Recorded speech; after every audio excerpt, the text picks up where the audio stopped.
Halo Cinephile, apa kabarnya kalian semua? Semoga makin keren terus ya. Karena beberapa request dari kalian juga yang minta kelanjutan dari film ini. Bang, mana bang? Nah, Movie Rastis mau ngebahas lagi nih kelanjutan dari film Checkered Ninja yang ketiga. Jaraknya sih kurang lebih 4 tahun dari film keduanya yang rilis tahun 2021. Udah lama nungguin juga kan? So buat kamu yang belum maraton film pertama dan keduanya, boleh banget klik di sini ya. Di film keduanya kan, Eber si penjahat anak kecil itu berhasil dikalahkan oleh Aski. Setelah itu kehidupan Aski dan si Bonja alias boneka ninja kebilang tentrem dan adem ayem nih. Sampai akhirnya ada udang di balik batu, gengs. Muncul penjahat yang lebih berbahaya yang bahkan membuat Bonja ngorbanin dirinya. Wah, siapa ya kira-kira? Aku juga mau spill sedikit nih. Buat kalian yang kangen, mungkin ini saat-saat terakhir kita bersama Bonja. Karena Bonja nanti kembali ke masa lalu, ribuan tahun sebelumnya. Saat Bonja masih menjadi seorang ninja bernama Nakamura yang selalu melindungi anak kecil terlantar. Bonja merawat dan menjaga anak kecil itu dengan penuh belas kasih, dan dia menampungnya di sebuah gubuk kecil di tengah hutan. Di tengah keheningan itu, tiba-tiba prajurit samurai jahat datang ke gubuk Bonja dan hendak melenyapkan anak-anak yang tak bersalah itu. Bonja yang mencium kedatangan mereka seketika langsung bersiap hingga pertarungan pun terjadi.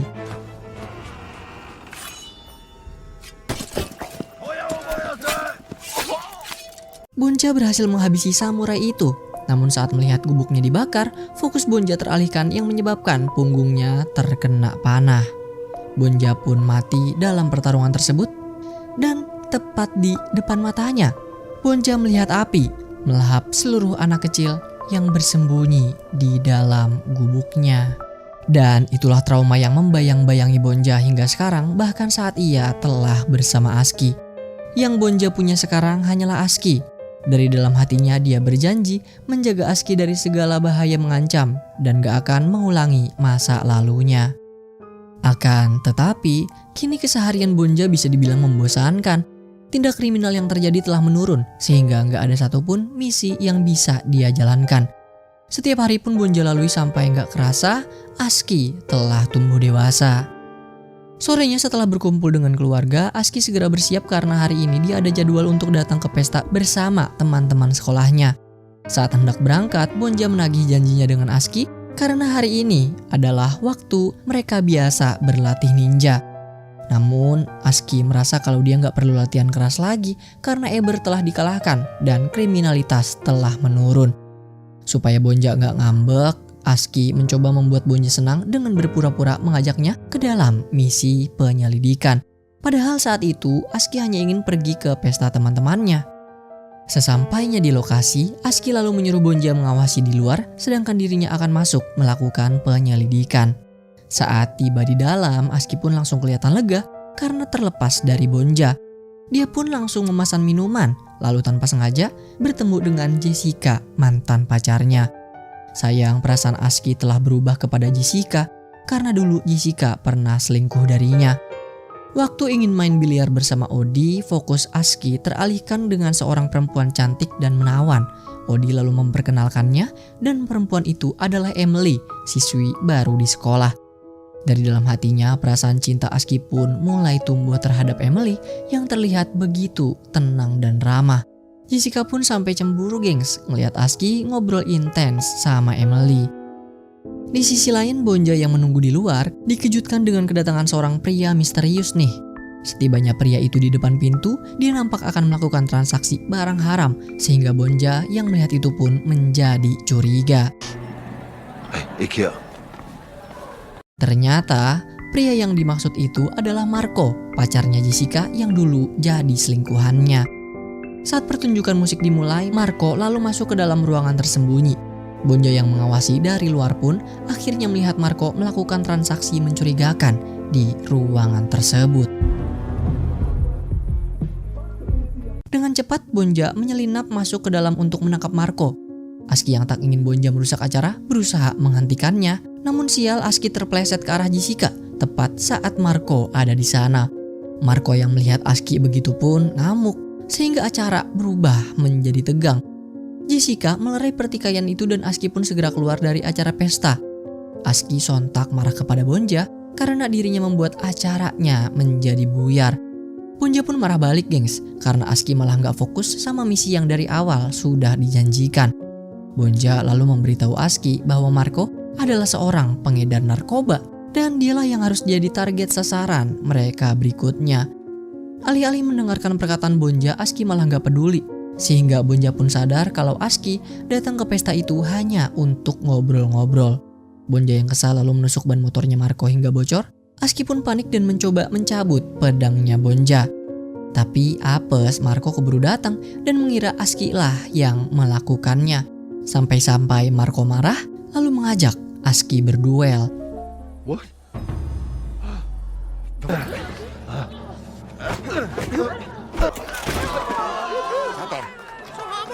Dengan mudahnya Aski menendang Marco hingga tersungkur. Sayangnya kemenangan Aski itu nggak disambut gembira oleh Emily. Dia kelihatan ilfeel banget sama Aski. Marco yang kalah pun mengancam Aski untuk balas dendam. Setelah kejadian itu pun, Aski pulang ke rumah dengan perasaan kesal karena mendapatkan masalah. Sedangkan Bonja malah senang setelah sekian lama akhirnya mereka mendapatkan misi lagi. Malam harinya waktu mereka lagi tidur di kamar, Bonja merasa ada yang gak beres nih. Karena tiba-tiba ada bau gosong dan kepulan asap dari luar rumah. Dengan panik, Bonja lalu membangunkan Aski bahwa rumah mereka kebakaran. Pas på. Ikke for tæt. Di waktu yang sama, Aski melihat ada mobil hitam misterius yang mengintai rumahnya. Firasat itu pun tak terelakkan lagi kalau pelaku yang menyebabkan kebakaran di rumahnya adalah Marco. Setelah pemadam kebakaran datang, Aski pun balik ke kamar memberitahu kepada Bonja. Menurut Bonja juga sama, mobil hitam yang mengintainya itu pasti kawanannya Marco.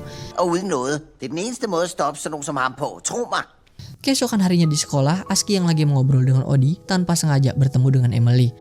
Aski merasa Emily kecewa melihat dirinya bertikai dengan Marco kemarin. Tak ingin dianggap sebagai lelaki yang kasar, Aski pun meminta maaf kepada Emily, lalu mengatakan bahwa dirinya adalah lelaki baik-baik. Untungnya Emily memaafkan perbuatan Aski, dan saat itu juga Aski pun mengajak Emily untuk jalan-jalan lalu main ke rumahnya. Beton faktisk. Og hvad er det der? Setibanya di rumah, Aski lalu memperkenalkan Emily kepada ayah tiri dan ibunya.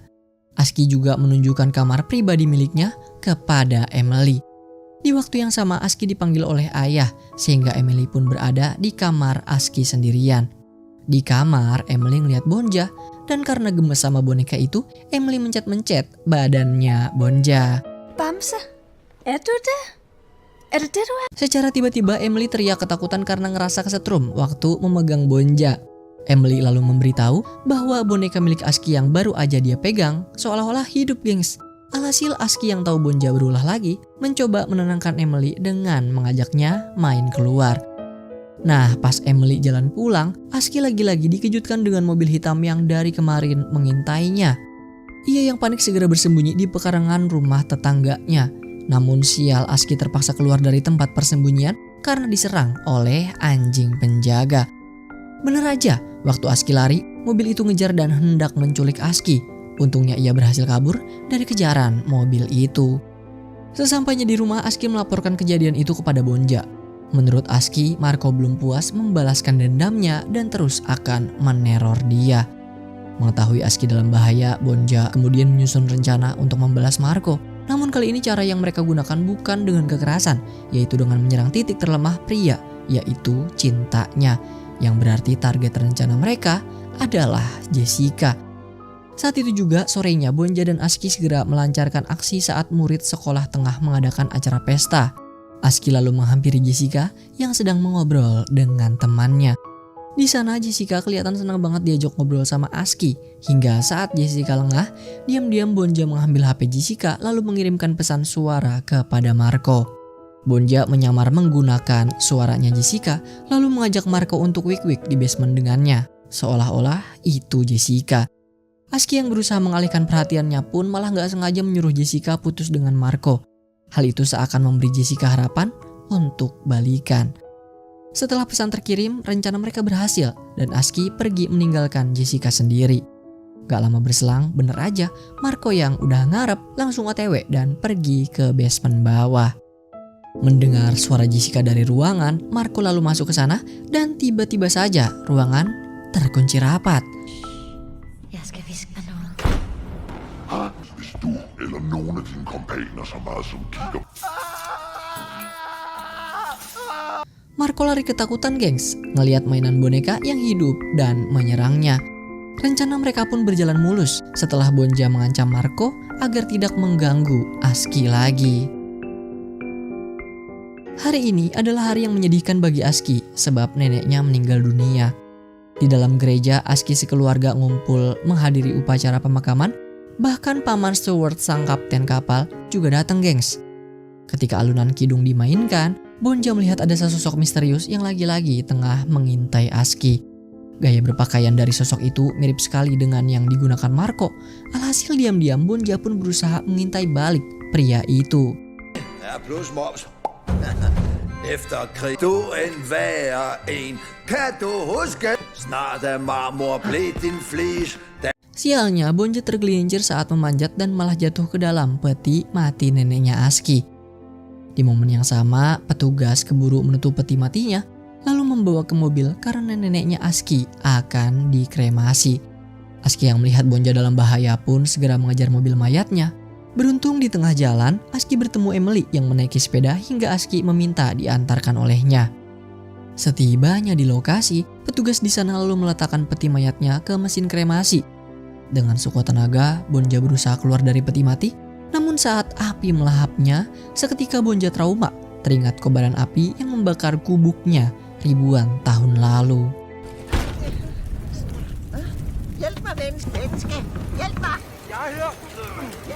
Untungnya Emily dan Aski tiba tepat waktu menyelamatkan Bonja. Emily pun begitu terkejut melihat Bonja yang hidup dan bisa berbicara. Karena Emily terlanjur tahu, akhirnya Aski pun menjelaskan tentang Bonja serta asal-usulnya. Bonja lalu melapor kepada Aski kalau tadi Marco masih mengintai mereka saat mereka di gereja. Seusainya upacara pemakaman, Aski lalu bermaksud mengajak Emily main di rumahnya. Tapi tiba-tiba aja Aski kedatangan tamu gak terduga dan ternyata itu adalah Jessica. Kedatangan Jessica bermaksud mengucapkan belasungkawa atas meninggalnya sang nenek. Jessica juga ingin memberitahu kalau dia baru aja mutusin Marco sesuai dengan saran dari Aski. Jessica menyatakan perasaan cintanya kepada Aski dan berharap akan diterima lagi olehnya sebagai pacar. Namun di tengah obrolan, Emily datang menghampiri Aski dan hal tersebut pun membuat Jessica cemburu. Dengan penuh kekecewaan, Jessica yang marah lalu pergi dan meninggalkan Aski di sana. Upsi.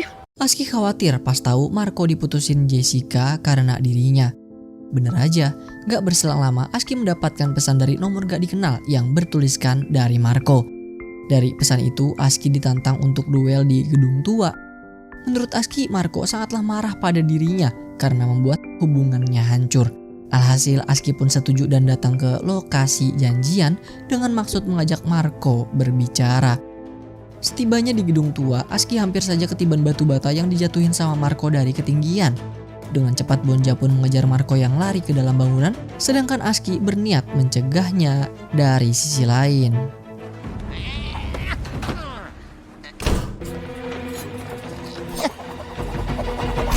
Marco kembali kabur dari Bonja. Saat Bonja hampir mendapatkan Marco, ternyata dia tertipu oleh jebakan yang dipasang Marco di dalam kontainer. Marco lalu mengunci kontainer tersebut, kemudian melempar molotov untuk membakar Bonja. Mengetahui Bonja dalam bahaya, Aski pun segera lari ke arah kontainer. Namun dia dihadang oleh Marco. Saat Aski hampir terjatuh, tiba-tiba aja Marco yang ada di hadapannya menghilang. Dirasa sudah aman, Aski lalu pergi ke arah kontainer dan untungnya Bonja berhasil diselamatkan dari kobaran api. Gak lama dari situ, Aski begitu terkejut lihat Emily yang telah tergeletak tak sadarkan diri bersamaan dengan Marco yang kabur dari sana. Setelah kejadian itu pun, amarah Aski memuncak melihat Emily, perempuan yang dicintainya, terluka. Bahkan Emily harus kehilangan ingatannya. Kan du fortælle, hvad der er sket? Jeg kan ikke rigtig huske. Nej, jeg skal ordne nu. Gak lama berselang, Marco terlihat tiba di suatu tempat dan hendak melakukan transaksi rahasia. Aski yang udah kepalang emosi datang dan langsung menghajar Marco tanpa ampun. Hey, du stopper bare lige nu. Marco begitu ketakutan setelah diancam oleh Aski. Pokoknya bonyoklah si Marco. Selepas kejadian itu, Aski yang mau pulang ke rumah ketemu lagi nih sama mobil hitam yang waktu itu mengintainya. Waktu ngebuka pintu mobilnya, ternyata sang pengemudi adalah seorang bapak-bapak dan dia mengaku sebagai ayah kandungnya Aski. Aski kaget banget dong karena kebetulan juga dia nggak pernah ketemu sama ayah kandungnya. Di sini Aski mencoba membuka hati dengan orang yang mengaku sebagai ayahnya itu. Namanya adalah Torben. Torben lalu meminta maaf karena udah ngebuat Aski khawatir. Dia mengaku hanya bermaksud mengawasi Aski, bukan mengintainya. Torben lalu memberikan kartu nama serta alamatnya kepada Aski, berharap suatu saat nanti Aski bersedia mampir ke rumahnya. Ganske kort for længe siden, men hun ønskede ikke, at jeg...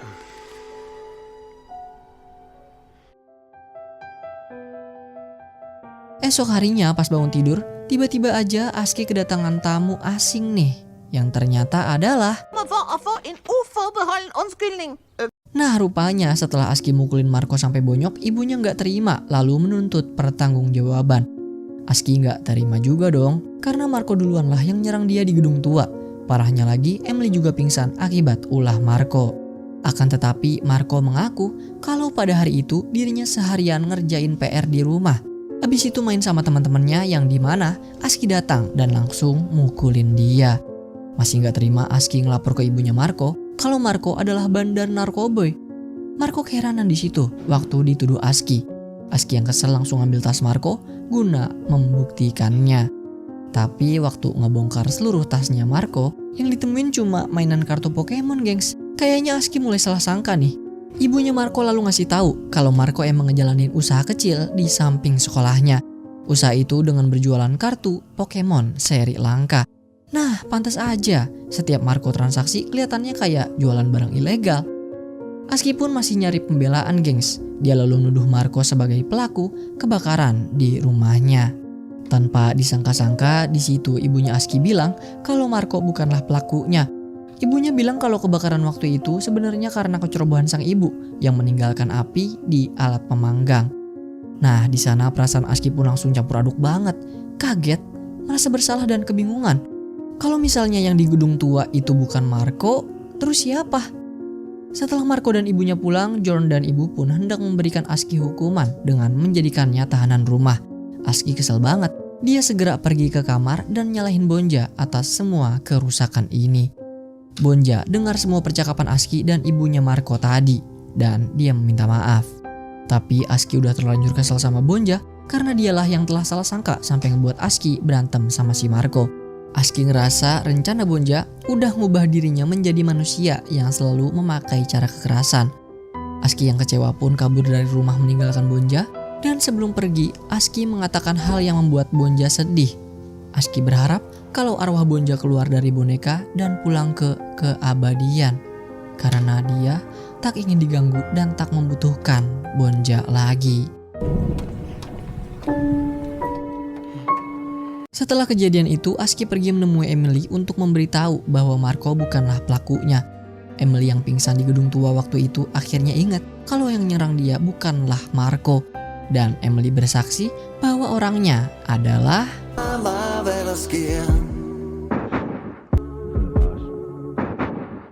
ternyata orangnya Jessica, gengs, yang kalau dipikir-pikir lumayan masuk akal karena sebelum kejadian di gedung tua, Jessica kan kecewa tuh oleh Aski setelah cintanya disia-siakan.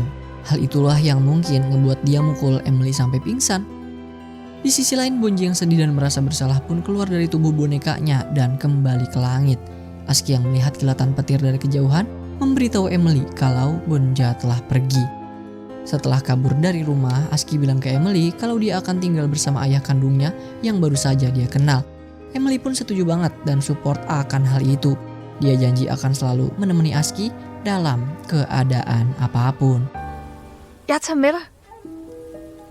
Sore itu juga Emily lalu nganterin Aski ke rumah Torben, ayah kandungnya. Setibanya di sana, Aski dipersilahkan masuk dan disambut dengan ramah.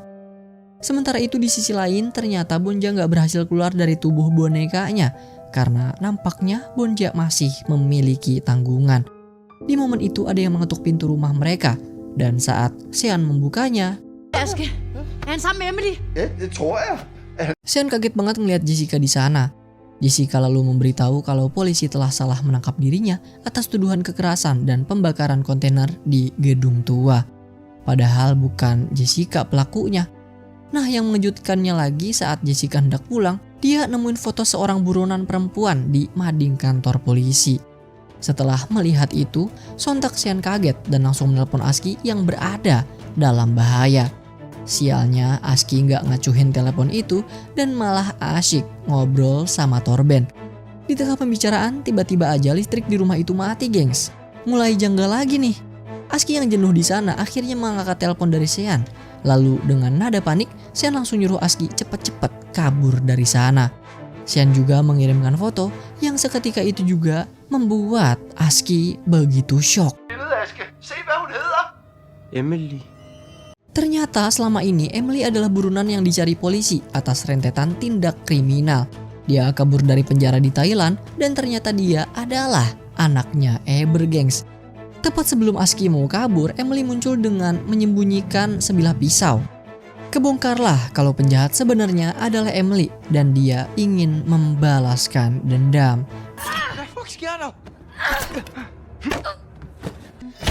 Hej, Aske.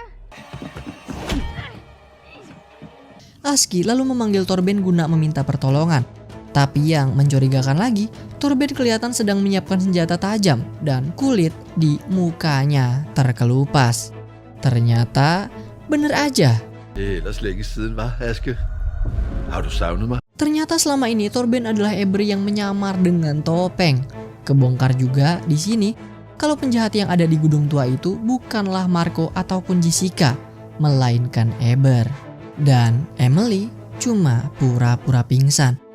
Di sana Aski yang hendak ditangkap mencoba keluar lewat jendela dan untungnya berhasil kabur. Bonja, Jessica dan Sean yang mengetahui Aski dalam bahaya segera melacaknya untuk pergi ke lokasi. Aski yang kabur ke tengah hutan tiba-tiba aja ketemu sama Paman Stewart. Tapi karena Paman Stewart lagi mabuk berat, akhirnya dia digeprak Eber dan Aski pun kembali tertangkap. Hej igen, Aske. Synes jeg, du skal gå. Det passer ikke. Din far er ond. Han myrder børn for Di sana Aski masih nggak nyangka kalau Emily yang dia cintai malah ngejebaknya. Aski mencoba menyadarkan Emily bahwa ayahnya adalah pembunuh anak kecil. Menurut Aski, Emily cuma dimanfaatin sama ayahnya. Di tengah situasi itu, untungnya Jessica, Sean dan Bonja datang tepat waktu menyelamatkan Aski. Til enden, vi skal bruge dit sværd. Ja, tak. Sialnya saat lengah, dari belakang Eber menembak Bonja dengan peluru jarum dan seketika itu keadaan berbalik. Så kan du tage det med mig. Eber menyiramkan bensin, lalu membakar rumah dengan tujuan memanggang mereka semua hidup-hidup. Rencananya pun mulus. Setelah itu Eber berniat kabur dari Denmark dengan pesawat. Tapi dia nggak akan ngajak Emily karena Emily masih menjadi buronan dan akan menyusahkannya. Emily pun kecewa betul dan merasa dimanfaatkan oleh sang ayah. Karena nggak tahan diprotes Emily, dengan teganya Eber memukul anaknya sendiri hingga pingsan. Dan parahnya, dia juga berniat untuk membakar anaknya hidup-hidup. Wah, gila, jahat banget ya. Kobaran api mulai melahap seisi rumah dan gak lama Eber pun pergi. Api yang menyala itu membuat Bonja seketika trauma dan teringat dengan masa lalunya sebagai Nakamura. Kini Bonja cuma punya dua pilihan, pasrah mengulang tragedi masa lalunya atau bangkit sekuat tenaga menyelamatkan Aski dan kawan-kawan.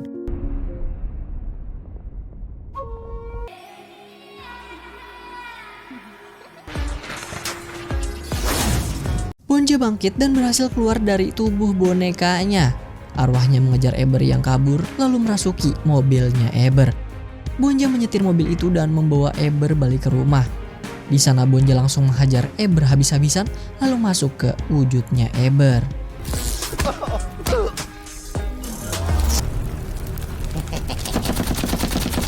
Dalam wujud Eber, Bonja lalu membebaskan mereka untuk kabur melarikan diri. Aski yang gak tega berniat menyelamatkan Emily juga. Di sana, Bonja memasang perangkap Eber tepat di depan kobaran api. Setelah itu, Bonja mengorbankan diri dengan balik ke tubuh bonekanya. Aski panik dan mencoba menyelamatkan Bonja. Akan tetapi Bonja menyuruh Aski cepat-cepat kabur. Bonja berkata kepada Aski bahwa jiwanya telah siap menemukan keabadian. Misinya melindungi anak kecil telah selesai dan Aski harus menjaga dirinya baik-baik. Gak lama Emily segera menarik Aski keluar dan akhirnya Eber, si penjahat itu pun mati dilahap kobaran api. Aski begitu sedih dan tak berdaya atas kepergian Bonja. Gak berselang lama, muncul arwah Bonja di hadapan Aski, juga anak-anak kecil yang dulu bersamanya. Untuk yang terakhir kalinya, Bonja pamit sembari memegang Aski. Bonja berharap Aski akan menemukan jalannya sendiri, walau tanpa dirinya. Setelah itu, arwah Bonja pun pergi dan menghilang di kegelapan.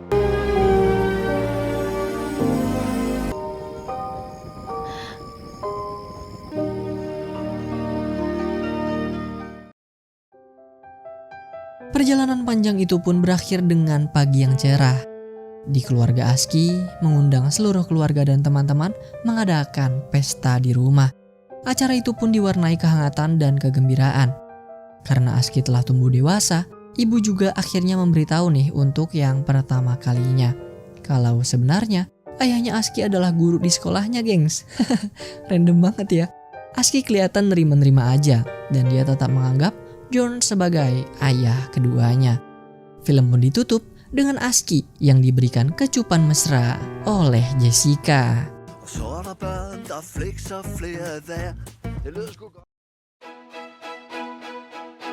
Sekianlah alur cerita dari film Checkered Ninja 3, gengs.